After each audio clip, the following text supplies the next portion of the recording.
नमस्कार मित्रों। आप लोगों ने बचपन से अब तक ये तो सुना ही होगा कि हमें ये मानव देह 84 लाख योनियों के बाद मिलती है। इस बात की गहराई क्या है, इस बात की प्रामाणिकता क्या है, आज थोड़ा इस पे ही चर्चा करते हैं। हम लोग अपना कर्म करते हैं, हमारी इच्छाएं पूर्ति करते हैं, घर बनाते हैं, गाड़ी खरीदते हैं, सब कुछ करते हैं। ऑफिस में हमें प्रमोशन मिलता है, पद मिलता है, हमारा एक स्टेटस होता है सोसाइटी में। सब कुछ मिलने के बाद भी कहीं न कहीं हमें लगता है कि हमारे अंदर कुछ तो कमी है।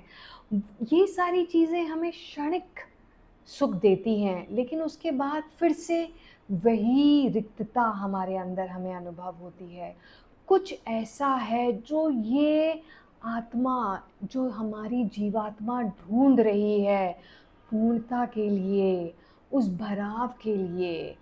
तो अगर ये ही सत्य होता या इसी से हमें परम आनंद मिलना होता, तो इसके मिलने के बाद फिर से हम उस रिक्तता में ना जाते, उस अभाव में ना जाते, वह कमी हमें अनुभव नहीं होती। एक और एग्ज़ाम्पल से समझते हैं।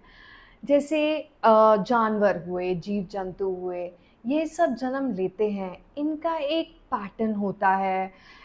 ये किसी उद्देश्य के लिए बनाए गए हैं कि वो वैसा ही करते हैं। हमारे मानव के लिए भी जैसे घोड़ा एक उद्देश्य के लिए यूज़ होता है, गाय का दूसरा यूसेज है, वो अपना खाना-पीना बस इतना ही करते हैं और फिर उसी पैटर्न को 100% सब लोग सामान्यतः एक ही पैटर्न में जीवन जीते हैं। बस मानव एक ऐसा जीव है जो निरंतर इवोल्यूशन की तरफ बढ़ता है, निरंतर अपने अंदर रूपांतरण चाहता है और कर सकता है।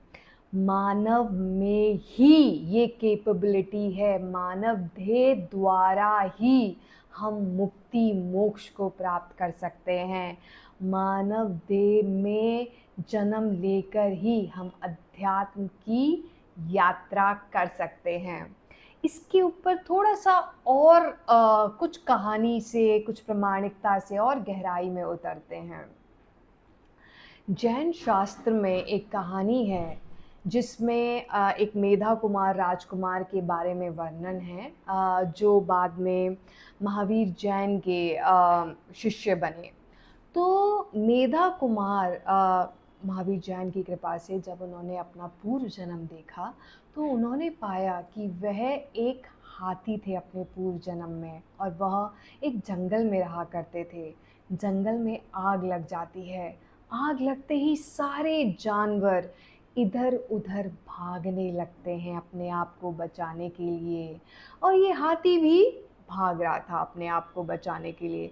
भागते-भागते उसने उस हाथी का सीधा पैर ऊपर उठता है और आपको पता ही है हाथी अच्छा खासा विशाल जानवर है, तो जब वो एक पैर उठाए तो उसे समय लगता है उसको वापस रखने के लिए। तो उसने देखा एक छोटा-सा खरगोश उसके पैर के नीचे आके शेल्टर ले लेता है, वहीं छिप जाता है और वो खरगोश सोचता है शायद इस भीषण आग से यही एक जगह है जो मुझे बचा लेगी।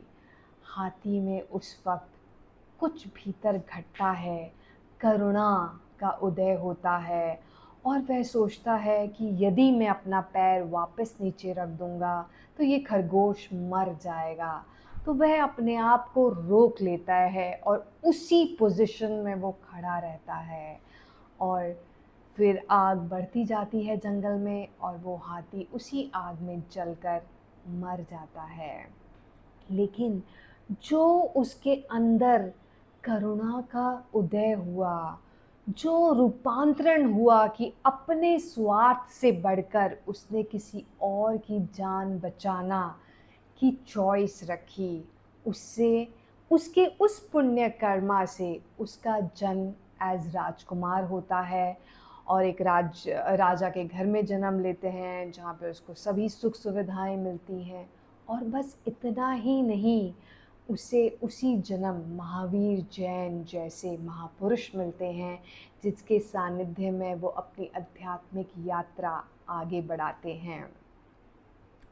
तो इससे भी आप कहानी से समझ सकते हैं कि पूर्व में कोई ज़रूरी नहीं है हमें मानव देही मिली हो, और कहीं न कहीं कुछ ना कुछ एक्टिविटी करुणा के माध्यम से या कंपैशन के माध्यम से हुई होगी, तब जाके ये जन्म हमें मानव देह में मिलता है। हम लोग जब पास्ट लाइफ रिग्रेशन करते हैं, काफ़ी मित्रों के साथ हमने पास्ट लाइफ रिग्रेशन किया।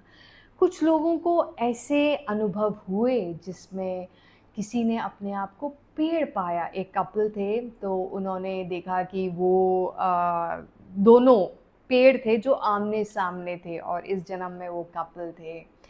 एक और मित्र थे, उन्होंने देखा अपनी पास्ट लाइफ में कि उनकी एक बड़ी बेटी जो थी, वह उनकी पेट थी किसी जीवन में, और अभी वो उनकी बेटी बन के उसने जन्म लिया। यहाँ तक कि एक बहुत अच्छी मेरी मित्र हैं जो बहुत साधना में और बहुत अच्छी स्थिति में हैं। उन्होंने तो वहाँ तक देख लिया था कि वो पानी के ड्रॉपलेट को देखती हैं जब अपने पास्ट में जाती हैं, और उस ड्रॉपलेट के अंदर जो वायरस था, उतना पुराना हमने अपने पास्ट लाइफ कार्मिक पैटर्न्स के थ्रू हम जान सकते हैं। और यही तो है इवोल्यूशन थ्योरी भी, जो कहती है कि शुरू में हम पानी थे, धीरे धीरे इवॉल्व होते होते फिर पानी के एनिमल्स बने, फिर धीरे धीरे जो है ज़मीन के एनिमल्स बने, और फिर इवोल्यूशन मंकी के थ्रू हम मानव बने। तो कहीं न कहीं जब आप पास्ट लाइफ रिग्रेशन में भी जाते हैं, तो सेम देखते हैं कि आप जो है अलग-अलग जन्म, अलग-अलग जीव-जंतु हो सकते हैं, और तब जाके आपको ये मानव देह मिली है। तो कितना इम्पोर्टेंट है मानव देह का मिलना, और हम उसको यूँ ही गँवा दें। हमारे मानव देह मिलने की मैक्सिमम पोटेंशियलिटी क्या है कि हम अपनी आत्म उद्धार के लिए कार्य कर सकें, हमें आत्मबोध हो सके, परमात्म बोध की प्राप्ति हो सके। ये है मैक्सिमम पोटेंशियलिटी हमारी। क्या हम उस दिशा की तरफ बढ़ रहे हैं? क्या हम उस रास्ते पर जा पा रहे हैं?